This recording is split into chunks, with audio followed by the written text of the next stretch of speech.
Everyone, आज जो मैं आपको टॉपिक पढ़ाने वाली हूँ वो है मध्यकालीन शिक्षा प्रणाली या फिर हम बोलें मेडिवल पीरियड ऑफ एजुकेशन। ये जो टॉपिक है ये आपको बीटीसी, बीएड या फिर डीएलएड जो है इस तरीके के कोर्स में जो है हेल्पफुल रहेगा। इसके अलावा इससे संबंधित कुछ क्वेश्चन जो हैं वो यूजीसी नेट में भी आते हैं। तो अगर आपको वीडियो पसंद आए तो प्लीज़ लाइक करिएगा और चैनल को सब्सक्राइब करिएगा। तो मैं वीडियो स्टार्ट करती हूँ। सबसे पहले मैं इसको इंट्रोडक्शन दे देती हूँ कि ये मध्यकालीन शिक्षा प्रणाली है वो कब से कब तक रही, या फिर ये क्यों इसको जो है ये कैसे इसका प्रादुर्भाव हुआ। तो सबसे पहले मध्यकालीन शिक्षा का जो समय है वो 1206 ईस्वी से 1757 ईस्वी तक माना जाता है। इसके अलावा इस शिक्षा प्रणाली का प्रचार बेसिकली इसलिए किया गया क्योंकि जो मुस्लिम शासक थे उन्होंने ये समझा कि अगर अपने शासन को सुदृढ़ बनाना है या अपने शासन को पूरे जो है हिंदुस्तान में फैलाना है तो उसका एक सबसे बड़ा ज़रिया है वो है शिक्षा। तो उन्होंने अपने शासन को सुदृढ़ बनाने के लिए इस्लामिक शिक्षा या फिर मुस्लिम शिक्षा और अपनी संस्कृति का जो है प्रचार या प्रसार करना प्रारंभ कर दिया। इस तरीके से जो उस टाइम पीरियड या उस काल की शिक्षा को इस्लामिक शिक्षा, मुस्लिम शिक्षा या फिर मध्यकालीन शिक्षा के नाम से जाना जाता है।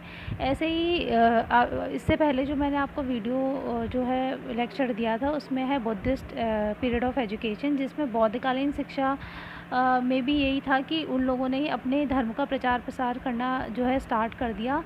और ये तभी किसके थ्रू पॉसिबल हो पाया, उनकी शिक्षा के द्वारा। ठीक है, तो शिक्षा के द्वारा अपने शासन को सुदृढ़ बनाना या अपनी संस्कृति को फैलाना जिससे कि लोग उनको ज़्यादा से ज़्यादा जानें, उस धर्म के बारे में जानें। तो शिक्षा जो है वो एक सबसे बड़ा ज़रिया रहा है प्राचीन काल से ही अपनी संस्कृति या अपने जो है शासन को का प्रचार प्रसार करने के लिए।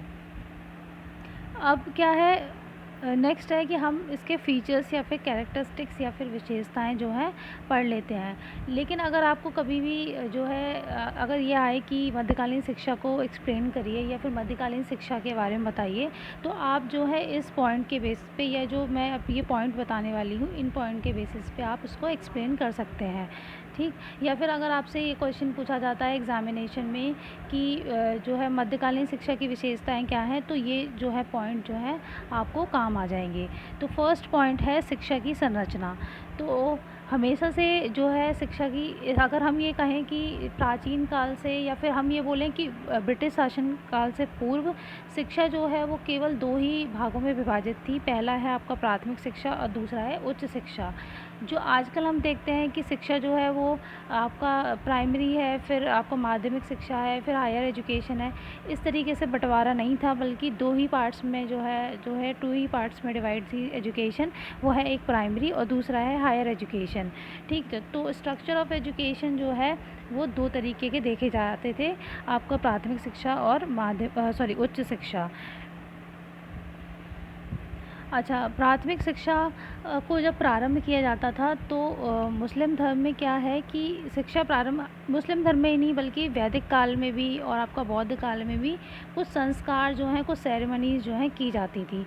तो प्राथमिक शिक्षा के समय पर जब बच्चा प्राथमिक शिक्षा को स्टार्ट जो है लेने के लिए उसकी आयु हो चुकी है, तब एक संस्कार हुआ करता था, उसे बोलते थे बिस्मिल्लाह संस्कार। क्या है? बिस्मिल्लाह संस्कार। ठीक है, लेकिन उच्च शिक्षा के समय या बच्चा जब इस उच्च शिक्षा को ग्रहण करने जाता था तो उस लेवल पे या उस स्तर पर किसी भी तरीके का कोई भी संस्कार नहीं होता था। नेक्स्ट है शिक्षण संस्थाएं या फिर एजुकेशनल इंस्टीट्यूट। तो क्योंकि स्ट्रक्चर ऑफ एजुकेशन ही दो तरीके का है, प्राथमिक और उच्च, प्राइमरी और आपका हायर एजुकेशन। तो जो शिक्षण संस्थाएं भी थी वो दो ही तरीके की पाई जाती थी। ठीक है, प्राथमिक शिक्षा के लिए मकतब जो है उन संस्थानों का नाम जो हम कहते थे वो मकतब कहा जाता था, और उच्च शिक्षा के लिए मदरसे जो हैं हुआ करते थे। ठीक, जिस तरीके से आजकल हम देखें कि प्राथमिक शिक्षा के लिए प्राइमरी स्कूल्स हैं, फिर माध्यमिक के लिए माध्यमिक स्कूल्स होते हैं।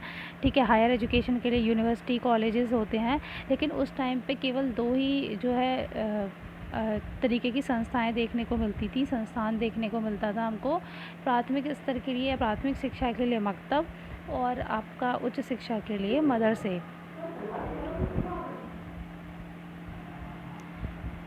नेक्स्ट है पाठ्यक्रम।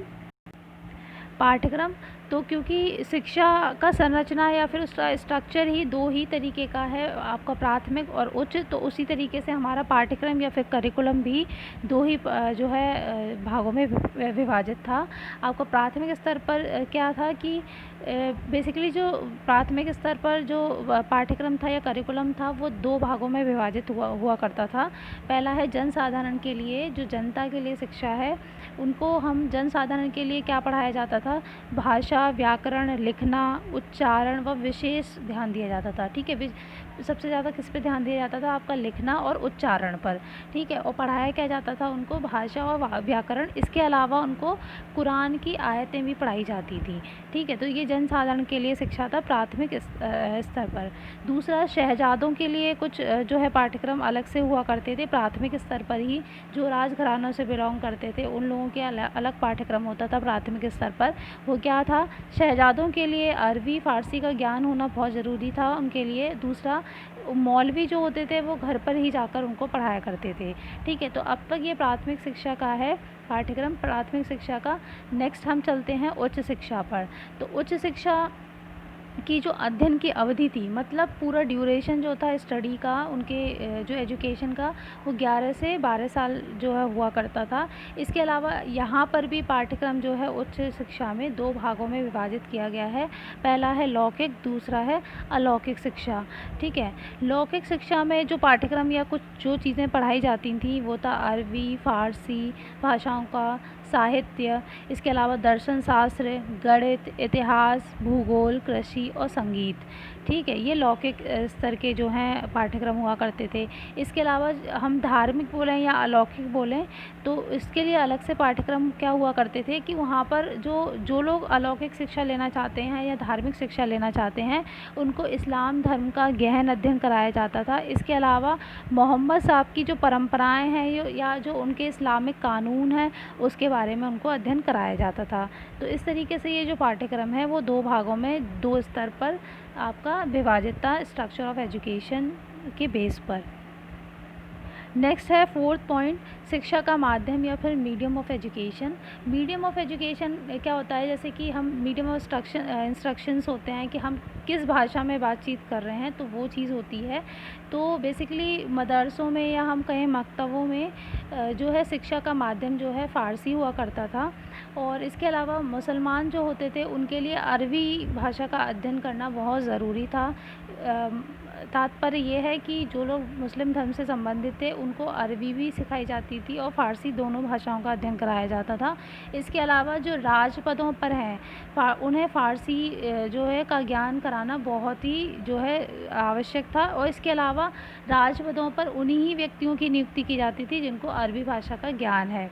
ठीक है, तो ऐसे ही शिक्षा का माध्यम जो है वो होता तो फ़ारसी ही था, लेकिन मुसलमानों के लिए अरबी का अध्ययन करना ज़रूरी था। और अगर कोई उच्च पद पर या फिर राज्य पद पर जाना चाहता है तो फ़ारसी का अध्ययन उसके लिए ज़रूरी हुआ करता था।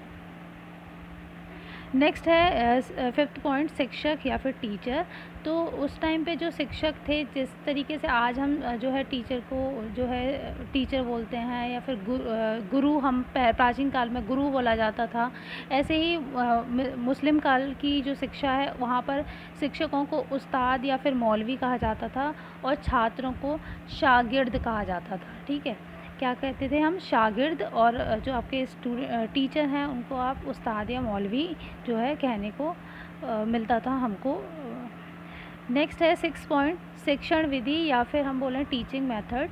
तो टीचिंग मेथड क्या होते हैं, वो ऐसे मेथड जिनका जब एक टीचर अपने स्टूडेंट को पढ़ाता है तो वो जिस मेथड का प्रयोग करता है वो जो है या जिस विधि का प्रयोग करता है उसको शिक्षण विधि कहा जाता है। तो बेसिकली मुस्लिम काल की शिक्षा में जो शिक्षण विधियाँ थी वो थी आपकी मौखिक विधि, ठीक है, रटने पर ज़्यादा बल दिया जाता था उस टाइम पे। कुरान की आयतें आप सिखाते थे तो वो रटी ही जा सकती हैं, ठीक है, रटने पर बल देते थे। कंठस्थ पर बल दिया जाता था कि कुरान की, सपोज़ कुरान की आयतें अगर उनको रटाई जा रही हैं तो उनको कंठस्थ भी करना है, मीन्स याद भी करना है, तो कंठस्थ पर बल दिया जाता था। स्वाध्याय मीन्स सेल्फ स्टडी पर भी फोकस किया जाता था। इसके अलावा प्रश्नोत्तर प्रविधि मतलब कि एक स्टूडेंट अपने टीचर से क्वेश्चन पूछ सकता है और टीचर जो है स्टूडेंट से क्वेश्चन पूछ सकता है। इसके अलावा कक्षा नायकीय विधि मीन्स मॉनिटरिंग वाला मेथड जो है इसमें प्रयोग किए जाने लगा। और लास्ट है आपका भाषण विधि, ठीक है, तो जिसको हम व्याख्यान विधि भी कह सकते हैं। तो इस तरीके से ये जो है टीचिंग मेथड थे जो कि मुस्लिम काल की शिक्षा में प्रयोग किए जाते थे। नेक्स्ट 7th पॉइंट है उपाधियाँ, जिसको हम डिग्री बोलते हैं। जैसे कि आजकल आपको जो है ग्रेजुएशन के बाद डिग्री मिलती है, आप एमए की पीजी कर लेते हो तो उसकी डिग्री अलग प्रोवाइड की जाती है, बीएड कर लेते हो तो उसकी अलग जो है डिग्री प्रोवाइड की जाती है। तो ऐसे ही उस टाइम पर भी उपाधियाँ जो हैं दी जाती थी। तो बेसिकली 3 उपाधियाँ जो हैं उस टाइम पर प्रोवाइड की जाती थी। पहला है आलिम, दूसरा है काबिल और तीसरा है फाजिल, ठीक। तो आलिम की उपाधि किसको दी जाती थी? आलिम की उपाधि उन लोगों को दी जाती थी जो इस्लाम धर्म का अच्छा ज्ञान रखते हों, ठीक है, जिन्होंने इस्लाम धर्म को अच्छे से समझ लिया हो, पढ़ लिया हो और बहुत अच्छा ज्ञान रखते हों, उसके बारे में जानकारी रखते हों, उन लोगों को आलिम की उपाधि दी जाती थी। दूसरा है काबिल, तो काबिल की उपाधि उन लोगों को दी जाती थी जिन्हें अरबी और फ़ारसी के साहित्य का गहन अध्ययन हो और गहन ज्ञान हो, ठीक है, उन लोगों को जो अरबी फ़ारसी के बारे में बहुत ज़्यादा जानकारी रखते हों और पूर्णतः जानकारी रखते हों, उन लोगों को काबिल की उपाधि जो है प्रोवाइड की जाती थी। और थर्ड है आपका फाजिल। फाजिल की जो उपाधि है वो उन लोगों को दी जाती थी जिन्हें दर्शन शास्त्र का ज्ञान हो, ठीक। तो इस तरीके से 3 उपाधियां हैं जो मुस्लिम काल की शिक्षा में जो है बच्चों को प्रोवाइड की जाती थी। थर्ड पॉइंट है शिक्षा का प्रशासन एवं वित्त, मीन्स एजुकेशन का एडमिनिस्ट्रेशन और फाइनेंस। तो शिक्षा का जो पूरा प्रशासन था वो मौलवी के द्वारा जो है पूरा जो है कंट्रोल किया जाता था। मौलवी जो हुआ करते थे, उस्ताद जो हुआ करते थे, वो पूरी तरीके से कंट्रोल करते थे उसको, एडमिनिस्ट्रेशन को पूरी तरीके से संभालते थे, प्रशासन को। इसके अलावा जो फाइनेंस या वित्त है वो कहाँ से प्रोवाइड होता था या उसके सोर्सेज क्या होते थे? तो वित्त का जो स्रोत होते थे वो राजकीय सहायता हुआ करते थे, ठीक है। उस टाइम पे जो राजा महाराजा हुआ करते थे या मुस्लिम शासक हुआ करते थे, वो लोग जो है शिक्षा के लिए जो कुछ भी जो है देते थे वो जो है सोर्स ऑफ फाइनेंस हुआ करता था उस टाइम की शिक्षा के लिए। 9th पॉइंट है अनुशासन या फिर डिसिप्लिन। तो डिसिप्लिन क्या है कि उस टाइम पे जो अनुशासन था वो थोड़ा कठोर था। मतलब इस तरीके की जो शिक्षा प्रणाली है, यहाँ पर आकर जो है गुरु अपने जो है शिष्य को जो है फिज़िकल वाला जो पनिशमेंट है वो देने लग गए थे। वो बैंत या फिर कोड़े आदि का प्रयोग करने लग गए थे स्टूडेंट को पनिश करने के लिए। इसके अलावा अनुशासित जो छात्र हुआ करते थे उनको जो है पुरस्कार भी प्रदान किया जाता था। वो इसलिए क्योंकि अदर जो स्टूडेंट हैं वो मोटिवेट हों और अनुशासन का पालन करें। नेक्स्ट 10th पॉइंट है गुरु शिष्य संबंध। गुरु शिष्य संबंध जो थे वो मधुर हुआ करते थे, मीन्स अपना जो स्टूडेंट थे वो अपने टीचर को रिस्पेक्ट जो है देते थे। इसके अलावा ये जो संबंध था या फिर ये जो गुरु शिष्य जो संबंध था वो श्रद्धा के नाम पर डर था। मतलब इसका मतलब ये है कि जब अनुशासन को लाने के लिए स्टूडेंट को अनुशासित रखने के लिए जब वो बैंत और कोड़े का प्रयोग कर रहे हैं, तो ये जो संबंध हुआ करता था वो कहीं ना कहीं जाकर श्रद्धा के नाम पर डर, एक तरीके से बच्चे में डर की भावना थी कि अगर मैं कुछ गलत करूँगा तो मेरा जो टीचर हैं वो मारेंगे मुझको। तो उस तरीके से वो उनकी रिस्पेक्ट करते थे। लेकिन प्राचीन काल की भांति हम सोचें कि हम वैदिक काल में जाकर देखें कि जो गुरु शिष्य संबंध थे वो मानस पुत्र की तरह थे, तो वो चीज़ यहाँ पर देखने को नहीं मिलती है ना। इसके अलावा छात्र गुरु से दुर्व्यवहार भी जो है करते थे। एक फ्रांसीसी यात्री हैं बर्नियर, उन्होंने लिखा है कि औरंगजेब ने अपने गुरु मुल्ला शाह सालेह के साथ दुर्व्यवहार किया। तो ये इन्होंने एग्ज़ाम्पल सेट किया है कि उस टाइम की शिक्षा प्रणाली में जो छात्र और गुरु जो संबंध थे वो थोड़े से बिगड़ गए थे और दुर्व्यवहार जो है छात्र अपने गुरु से करने लग गए थे। लास्ट है 11th पॉइंट, स्त्री शिक्षा। तो स्त्री शिक्षा जो है वो पूर्ण तरीके से उपेक्षित थी। स्त्रियों को किसी भी तरीके की शिक्षा जो है प्रदान नहीं की जाती थी। कारण क्या था कि उनको पर्दा प्रथा था, बाल विवाह था, इस तरीके की जो कुप्रथाएं हैं उस टाइम पे थी। तो इसीलिए जो पेरेंट्स थे या फिर अगर हम ये कहें कि कुछ इनिशिएटिव ले कोई शासक लोग, तो ये चीज़ नहीं था कि किसी वुमेन को एजुकेशन जो है प्रोवाइड की जाए। छात्रों केवल लड़कों को ही जो है मदरसों में प्रवेश जो है अनिवार्य था कि केवल मदरसे में जो है लड़के छात्र जो हैं या लड़के जो हैं वही जो है प्रवेश ले सकते हैं। तो ये चीज़ एक देखने को मिलती है कि जो स्त्री शिक्षा है वो पूर्ण तरीके से जो है उपेक्षित थी, उनको जो है प्रदान नहीं की जाती थी। तो इस तरीके से ये पूरा जो है मुस्लिम काल की शिक्षा है। आप इन पॉइंट्स के बेसिस पे इसको एक्सप्लेन कर सकते हैं। अगर आपको इसमें कोई भी पॉइंट ना समझ में आया हो तो आप कमेंट बॉक्स में मुझे क्वेश्चन पूछ सकते हैं, मैं उसका आंसर ज़रूर करूँगी। Thank you.